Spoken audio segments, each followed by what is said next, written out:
Kaso, ongietorria, ekuazio linealen sistema batean soluzioaren balio parea aurkitzeko metodorik oinarrizkoena ordezkatze metodoa da. Horregatik, orain hasiko gera honekin.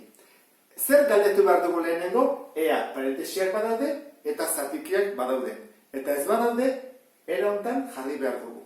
Orduan, lehenengo adibide honetan, ez dugu ez parentesiarik, ez zatikiarik eta ordenatuta daude, orain erabaki behar duguna da zein bakandu, zein isolatu.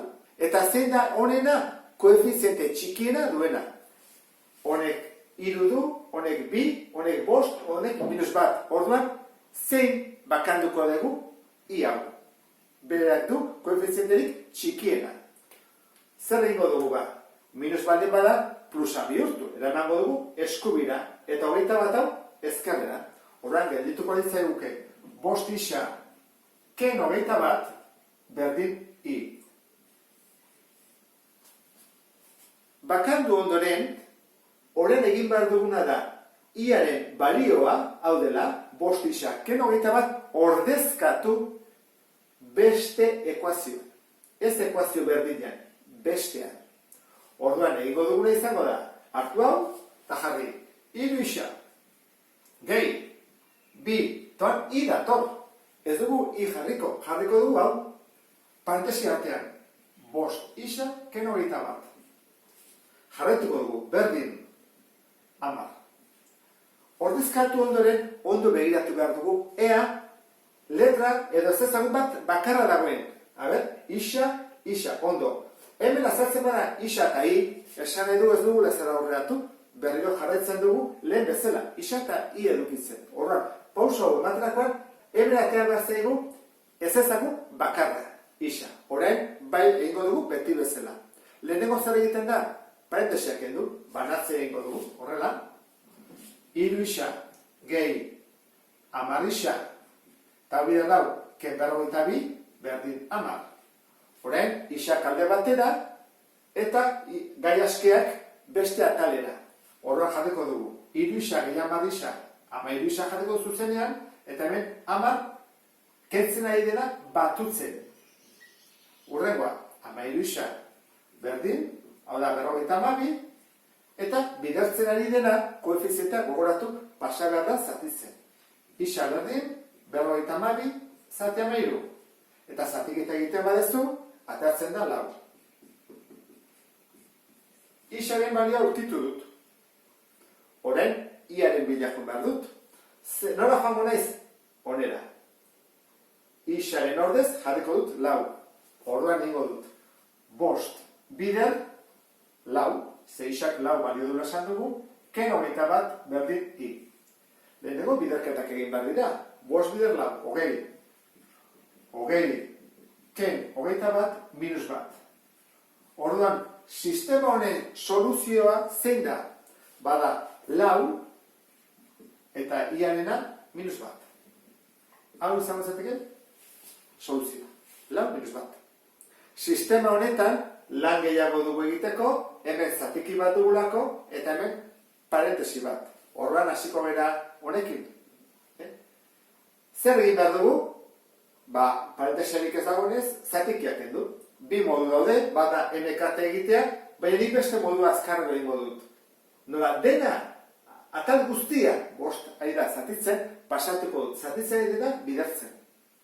Horren, gerituko ditzake, 2 isa, 2 I, berdin, zatitzen dagoen, bidertzen, 10. Eta horretu dut, jazta. Ez dut azter gehiago egin behar. Jarri banun, hemen bat, eta MKT egitea, beste modu bat zen egitea. Baina hau atatzen da. Hemen zer egin behar dugu, parentesiak kendu. Horren, banan, bidertu egin beharko dut.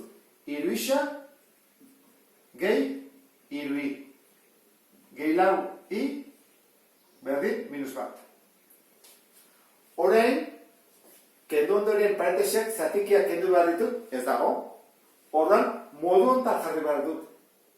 Koefizientea isarekin, koefizientea Iarekin, berdin C. Horren, hemen dut isa, hemen I eta I. Horren, laburtu egin behar dut, batuketa ere egin beharko dut, ezta? Horren, atako zait. 3 isa, 3 I, gehi 4 I, 7 I, berdin minus bat. Eta goiak kopiatuko dut berdina.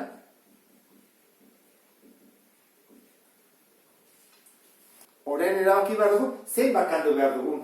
Baina behar bera zer konturatu, hemendik honea pasatzerakoan, hauek zer ziren, bikoitiak denak. Orduan, dena baldin bikoitiak zatitu daitezke biarekin. Baldin denak zenbaki baten multiploa egin daitekez denak zati horrekin eta balantza, ze ekuazio bat balantza bat bezala da, mantendu egiten da. Orduan hori da ingo dudana. Hemendik honea kopiatu beharrean, kentzen dut, hau, eta denak birekin zatituko dut, egin daitekelako. Bi isa zati bi isa. Bi zati bi i. Berdin, 10 zati bi bost. Asko simpleago da, ezta, ikusten duzun bezala. Orduan gogoratu, hemen dodenean, albani bada simplifikatu egin behar dugu. Zergatik? Ze horrein, bai, egin dezakegula, horrezkatzen metodo errex bat. Aukeratu behar dugu, bitako bat. Hau, edo hau, biak dira, koefizientea batekoak. Ez dugu aukeratuko ez hau, eta ez hau. Atako zaizkigulako zatikiak. I soratuko dut, adibidez. I berdin, bost, eta hau, batutzairena, kentzen. Pauso eman dut, orain, ordezkatu behar dut, ze ordezkatzen metodoa inez erabiltzen, eta iaren ordez jarriko dut bost kenisa. Hasi gaitezen. Hiru isa, gehi, oan zazpi dago, bider, iaren ordez hau jarriko dut, bost kenisa, berdin, eta dator, minus bat. Ez ezagun berdina dagoen denetan, isa, bai, beraz, ez dago bezala, isa eta i daudela. Bakarra da, hemen aterazakegu isaren balioa. Leheno, parendesak kendu, hiru isa gehi bana biderkatu, zazpi bider bost, 35, ken, zazpi bider minus isa, zazpi isa, berdin, minus bat. Orain, egin behar duguna da, isak ezkerreko atalea adibidez, hiru isa, ken zazpi isa, berdin, minus bat, eta batutzen dena, kentzen. Ken 35. Hiru isa, ken zazpi isa, minus lau isa. Minus bat, ken minus 15 da minus 16. Kontuz horrekin, Eta orain egiten duguna da, zatikia jarri, minus 36 dagoean, eta minus lau pasatzen da zatitzen. Bidertzea dena zatitzen. Kontuz, hau ez da kentzen. Horra pasatzen da zatitzen, eta minus zati minus, orain bai, minus zati minus plus, 36 zati dau, bederatzi. Beraz, badugu soluzio bat, isa berdin bederatzi, eta orain, egin behar duguna da, isaren ordez jarri bederatzi. I berdin, bost, ken bederatzi. Lagungarria da, isoatu edo bakandu dugun ekuazio hori, lauki zuzen batean sartzea. Gogoratzeko nora joan behar dugun. Orduan, gelditzen zaigu, i berdin, bosken bederatzi, minus lau. Zein da ekuazio lineal sistema honen soluzioa izango izateke? Bederatzi, minus lau. Eta honekin bukatuko genuke ordezkatzen metodoa. Beste bat arte, agur.